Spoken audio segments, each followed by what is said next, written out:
Welcome, everyone, to the How to Get the Most Out of College podcast. There's a lot of talk about where to go to college, but not nearly enough about how to go to college. And it's the everyday decisions that drive your success. I'm your host, Elliot Felix. I've been a consultant to more than 100 colleges and universities, helping them improve their student experience. And I'm the author of How to Get the Most Out of College, where I take what I've learned about how college works and make it work for you. Working with your professors on research is such an important topic. I'm really excited to dig into it with recent grad and current program communications and research coordinator, Natalie Passov from Rutgers Center for Minority Serving Institutions. Welcome, Natalie. Hi, Elliot. Thank you for having me. It's great to see you again. I should mention that Natalie was on Brightspot's inaugural Council of Student Advisors, where we were working with students to help them learn design thinking so they create change on their campus, and also getting feedback on our work along the way. And Natalie had so many great insights. We're all in for a great conversation and learning so much from Natalie today about working with faculty on research and being a research assistant. To start off, I would love for folks to get a little bit better acquainted with Natalie and maybe hear how you became a communication and research coordinator at the Center for Minority Serving Institutions. Sure. Well, first, I just want to say thank you for having me. It's great to see you again. It's been so long, honestly. And I hope everything is going well with the new Council of Student Advisors, if it's hopefully still going. It is. We just had the kickoff meeting for Oh, good. this year's council, and maybe we can bring you back and you can impart some words of wisdom at some point. Oh, I'd love that. I think we have to chat after this. Yeah, let's do it. But a little more about me. So I feel like I've had quite a wacky journey to get to where I am today. Wacky but Um, effective.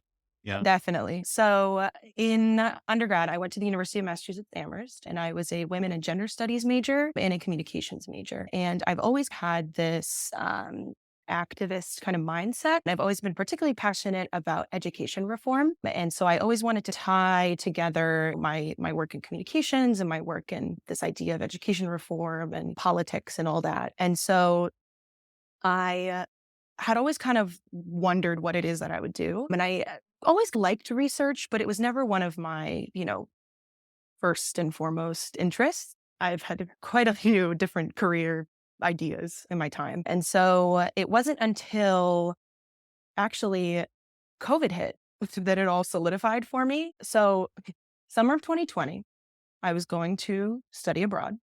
I was actually going to intern abroad in Japan. It was something that I always wanted to do. It was something that I was always interested in. And it actually had nothing to do with any of the things that I just mentioned. I think it was going to be some business internship and just to get some experience and see if I like things and all that. Obviously, given the pandemic, that didn't happen and it was unfortunate. However, through the organization that was placing me there, they had connections with the Rutgers Center for Minority Serving Institutions. And through that kind of circumstance, I was able to secure an internship with the center. And that's kind of really when it all solidified for me. I really enjoyed the work. It fell in line with my passion for education reform, specifically in higher education and some K through 12 work. That is actually how I got to work with you, Elliot, on the Council of Student Advisors through that connection. So a lot of doors just kind of opened for me given COVID, really. And that internship then later turned into a full-time position. And now I'm here and I do research all the time in my day-to-day.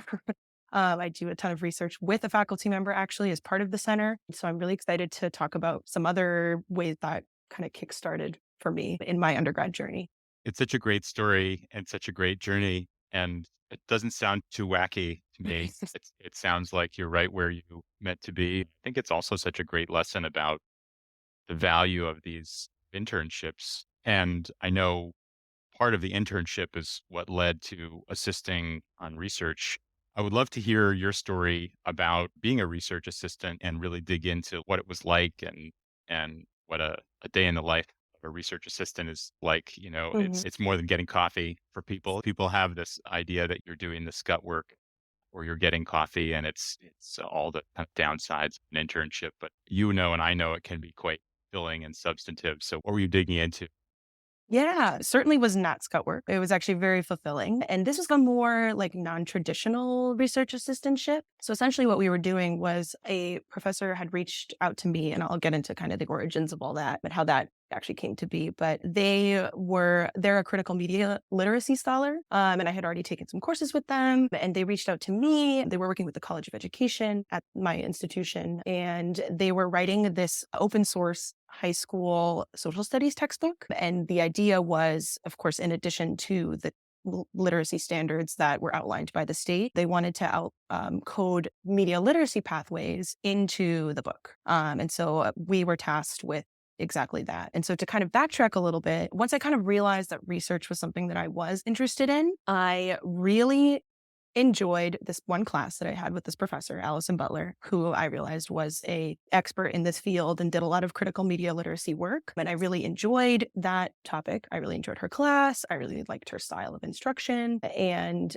I acknowledged her expertise. And so toward the end of the course, I went up to her. I just told her it was a lovely class. It was a fantastic experience to learn from her. I really enjoyed the content. And then I just mentioned that I was interested in the topic, and if she ever needed any assistance or any help, that I'd be happy to. And so I forgot about that because that was the fall of my junior year. And then that summer, the summer before my senior year of undergrad, she reached back out to me very unexpectedly. It was like amidst all the COVID drama and everything, in the lockdown, everything that was going on, she reached out to me and one other undergrad student. And she had just remembered that, we had mentioned wanting to help with research. And so she outlined the scope of work, which is what I mentioned. She outlined everything that it would entail, the amount of hours, what I would exactly be doing, which involves, coding, interviews, and then eventually actually building some of this content and building some of this work. And so from there, she mentioned that we would be working with a small team of faculty. I think there were 3 faculty involved,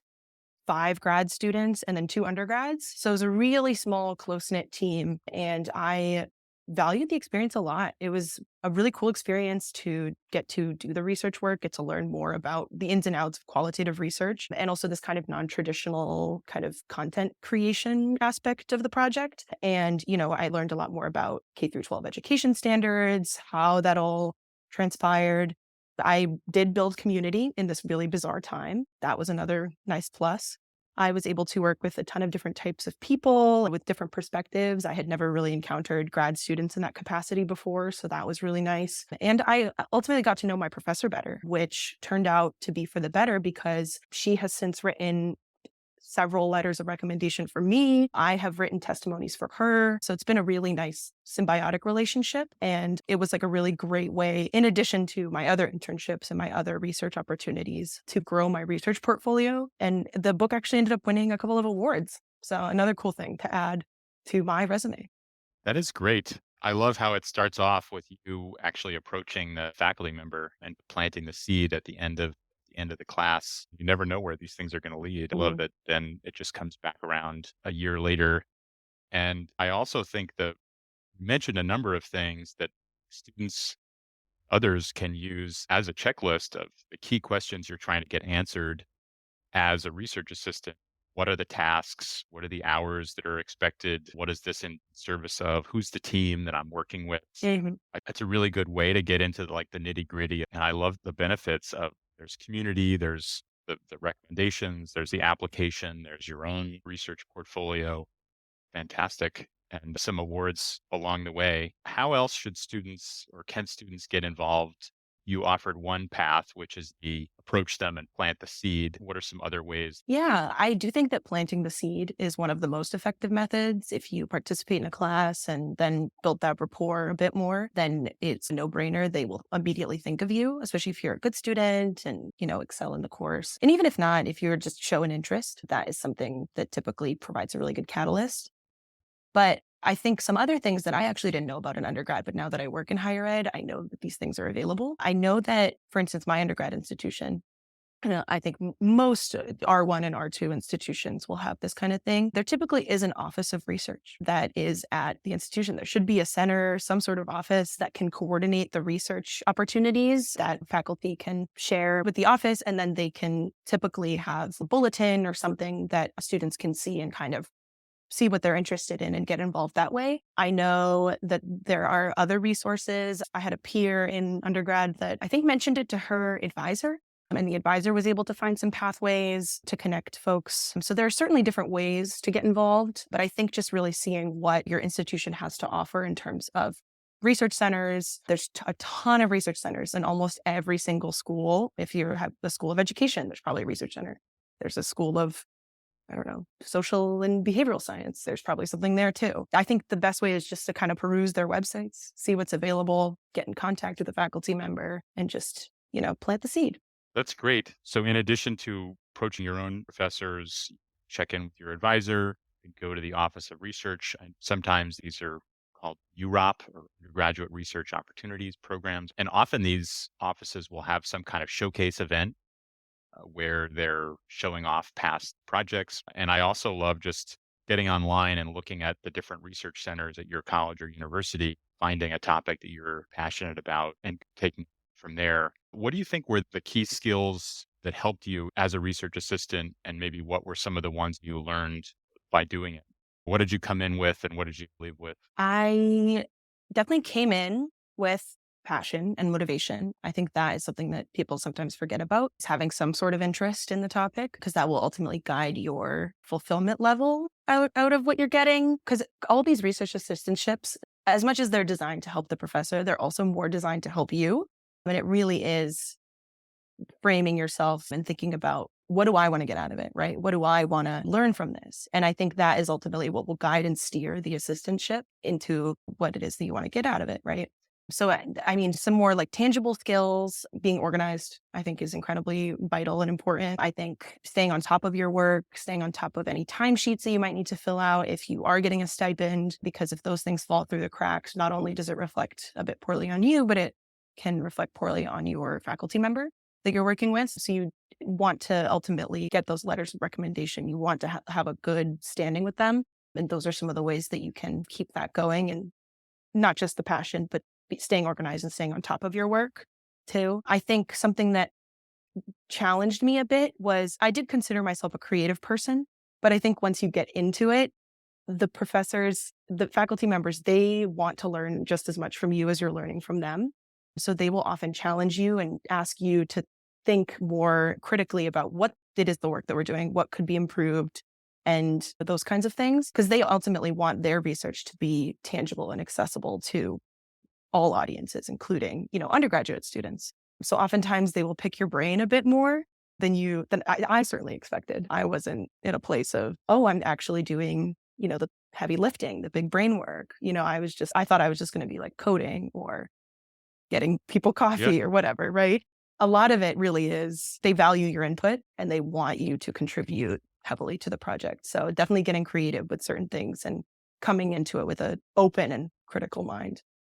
It definitely sounds like it's more of a two-way thing than you might expect or than you were expecting, where you're bringing things to the table, you're helping with their research, but you're also getting skills out of it. Mhm. And so to end, I would love maybe a final piece of advice for students that are thinking about helping faculty on research. Yeah, I think to end, I would just mention that you don't necessarily need to want to go into research to do something like this. Even if you want to go get a professional degree or you want to go work in any industry where they don't necessarily do research, I think there are so many qualities that you gain from doing research and engaging in something that you may have not otherwise engaged in, that you then can not only add to your own portfolio and your own skill set, but it kind of rewires your brain a bit to think more creatively and to think differently about certain things and to change your perspective in whatever field that you're in. So let's say you're going to nursing, right? Okay, maybe you're thinking, I'm not really going to do research. I'm just doing the day-to-day routine that